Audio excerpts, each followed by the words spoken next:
সরকার পদত্যাগের পর সড়ক মহাসড়কে আইন শৃঙ্খলা রক্ষায় ট্রাফিক পুলিশের তেমন কোনো ভূমিকা চোখে পড়েনি। ফলে আপাতত রাস্তাঘাটে শিক্ষার্থীরাই ট্রাফিকের দায়িত্ব পালন করছে। তাদের এই দায়িত্ব পালনের সময় নরসিংদীতে ঘটেছে চাঞ্চল্যকর এক ঘটনা। জানা গেছে, শিক্ষার্থীরা শনিবার দুপুরে ঢাকা সিলেট মহাসড়কের ট্রাফিকের দায়িত্ব পালনকালে নরসিংদীর সাহেব প্রতাপ মোড় এলাকায় একটি প্রাইভেট কারে তল্লাশি চালিয়ে বিপুল পরিমাণ টাকাসহ ৩ যুবককে আটক করা হয়েছে। পরে বিষয়টি সেনাবাহিনীকে জানানো হলে একদল সেনা সদস্য গিয়ে টাকা, গাড়ি সহ ৩ জনকে জেলা প্রশাসকের কার্যালয়ে নিয়ে টাকা গণনা করা হয়।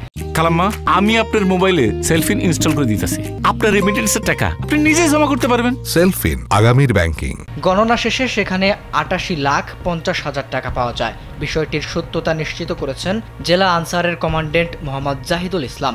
যদিও প্রাইভেট কারের যাত্রীদের কাছে টাকার উৎস সম্পর্কে জানতে চাইলেও তারা কোনো সদুত্তর দিতে পারেননি। তাই টাকার উৎস ও মালিক নিশ্চিত না হওয়া পর্যন্ত জেলা প্রশাসনের ট্রেজারিতে টাকাগুলো সংরক্ষণ করা হবে। আটককৃতরা হলেন ব্রাহ্মণবাড়িয়ার আশুগঞ্জ উপজেলার হরিয়ালা এলাকার আবু মিয়ার ছেলে মোহাম্মদ মনির হোসেন, ব্রাহ্মণবাড়িয়া শহরের জুরু মিয়ার ছেলে রাসেল আহমেদ ও আশুগঞ্জের দুর্গাপুর এলাকার নুরু মিয়ার ছেলে জুলহাস মিয়া।